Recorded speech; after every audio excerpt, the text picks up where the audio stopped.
what it do, what's happening, and all that country grammar and whatnot, dog. I ain't get a chance to, because, shout out to BP and Overthrow Media. Was talking to them in FD last night. Y'all should be seeing that video in the next few weeks over on Overthrow Media channel.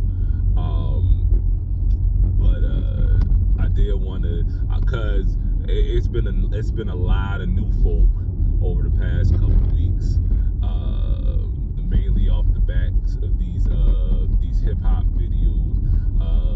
I don't want y'all to get the impression that this is a hip hop exclusive channel. You feel me? This is a barbershop, dog. So we be talking about all of that.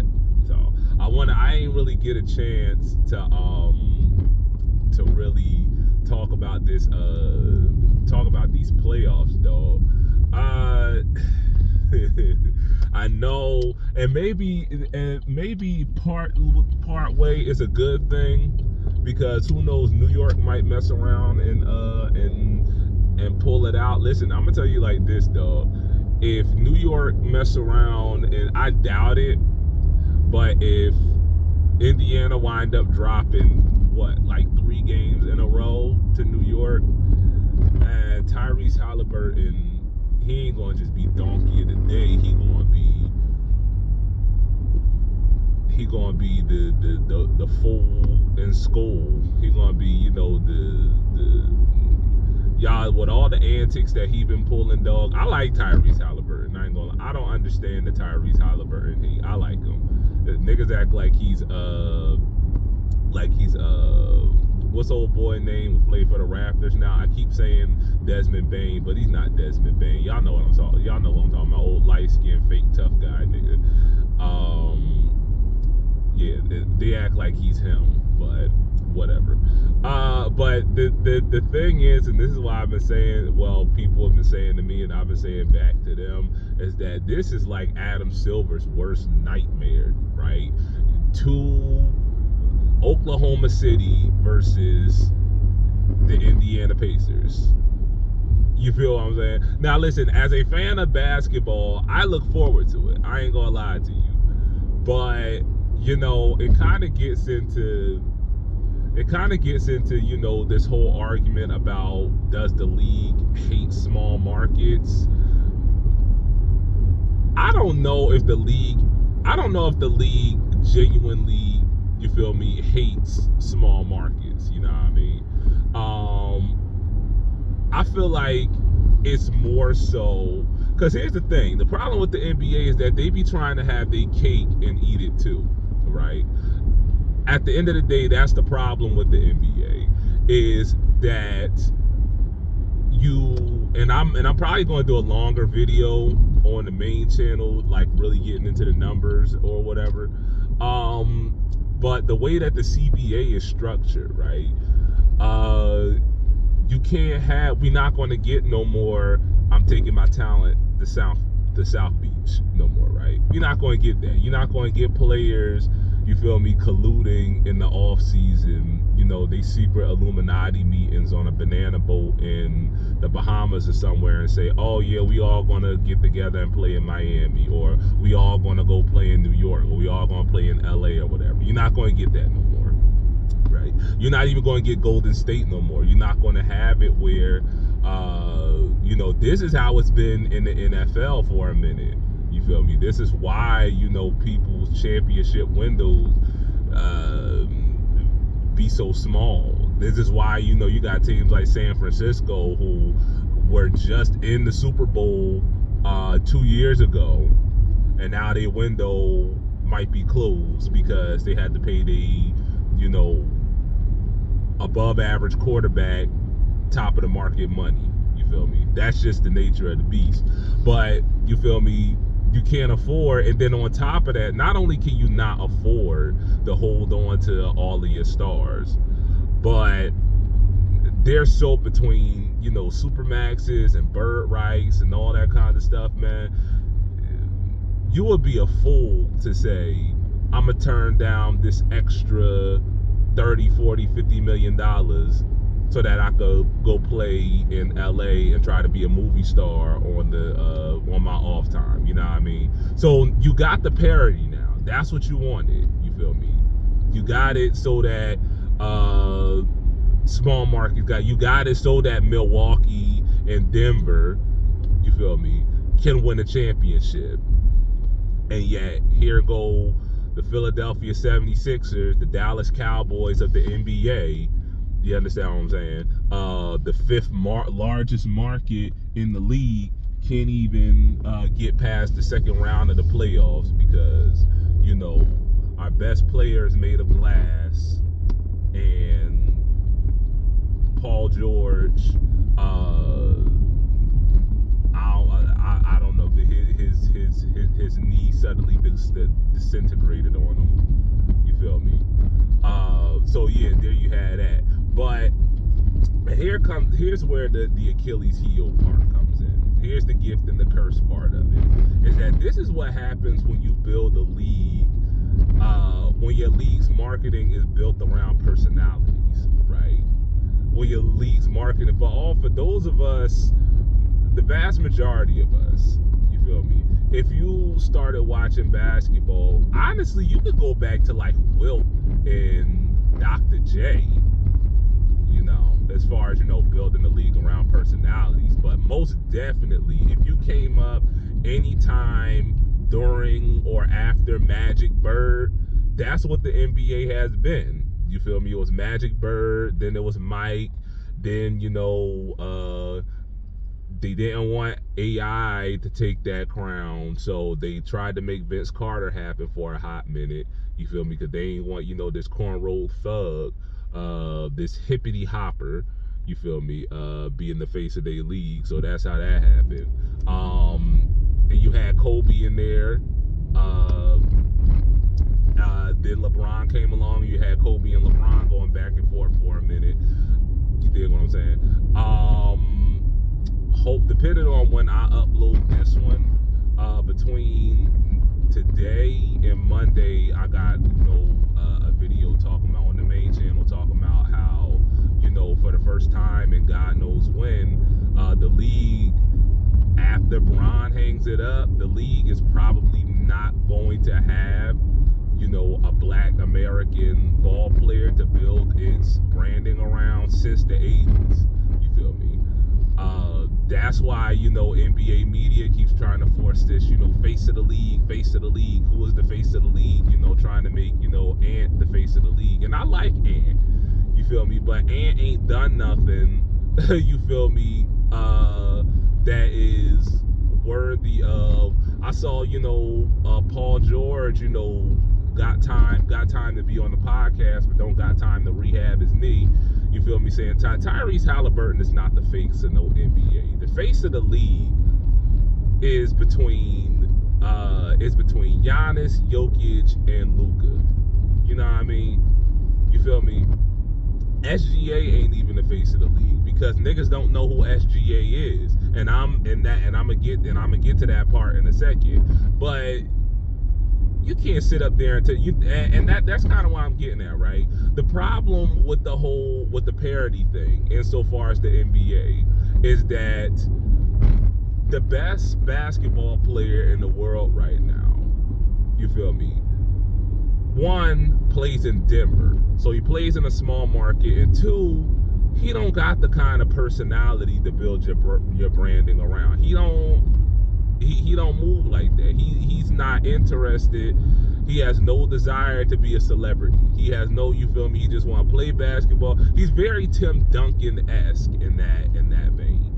As far as personality goes, their game is almost completely different. But as far as personality goes, he's very Tim Duncan-esque. It's that I just want to play ball, you feel me, and go home in the off season, ride my horses, and, you know, eat borscht with, you feel me, my gangster brothers. You understand what I'm saying? With my goon brothers. You feel me? So I say that to make this point. Is that when the best players in your league play for small markets that don't get talked about by ESPN all day long, you feel me? Well, your best players don't play for the Knicks, or don't play for the Lakers, don't play, you feel me, in Dallas, which is another huge market. Don't play in Philly, even though, you know, the narrative, you know, the league, and I will not get off of this conspiracy theory that the league, you know, has had this campaign against Philly for being garbage on purpose for like a whole decade, and so they try to make an example out of the Sixers. But you feel me, when the Sixers are good, we talk about the Sixers. You dig what I'm saying? Niggas don't talk about Oklahoma City like that. You know what I mean? And so what winds up happening is that, and I say, and I've been making this point about hip hop, right? It's just the nature of fandom these days. And listen, I love the NBA. The NBA, in my opinion, is where the best athletes play basketball at. It's the best basketball product that you want to get.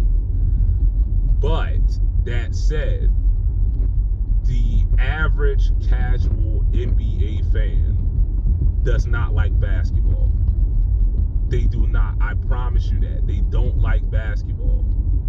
They like their faves.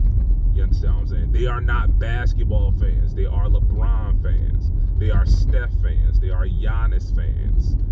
You know what I mean? They are Luka fans. They are any other number of folks. That is who they are a fan of.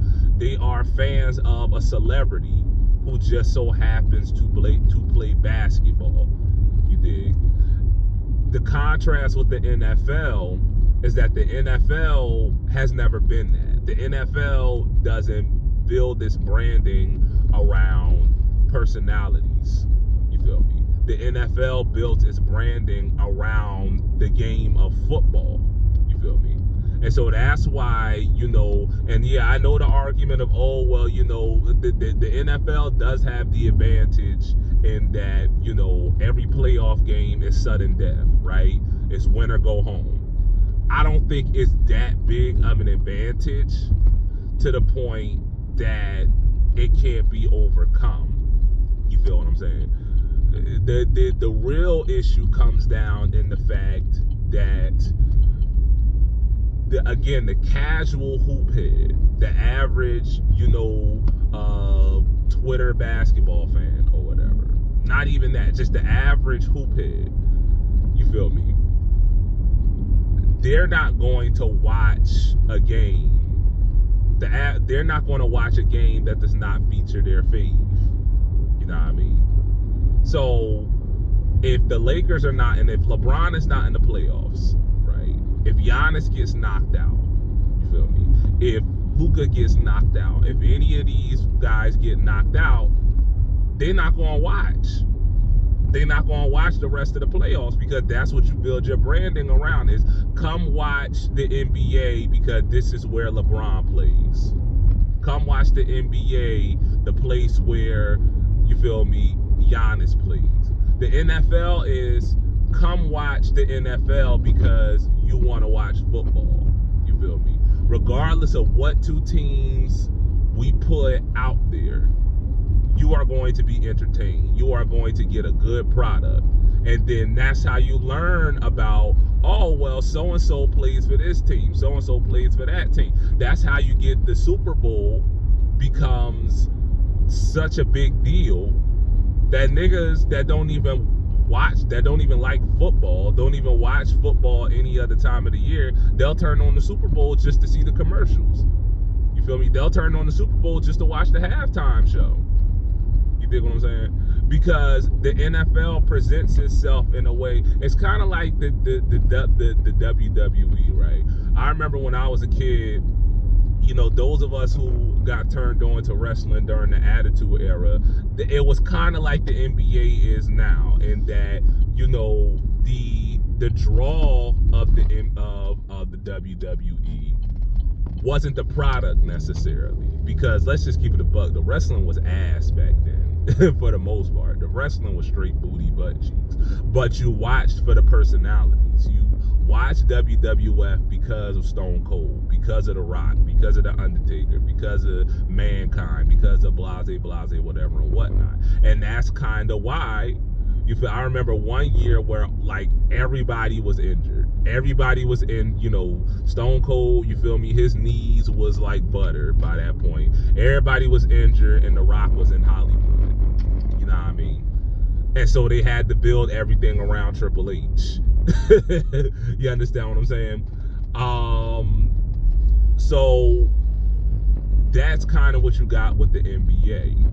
Whereas the WWE now is marketed in a way where the brand, kind of like Bad Boy, you feel me? I feel like I might do a video about, you feel me, the legacy of Bad Boy. One thing about Puff, and I'm not talking about Puff as a person. I'm talking about, Puff as, the music mogul Puff.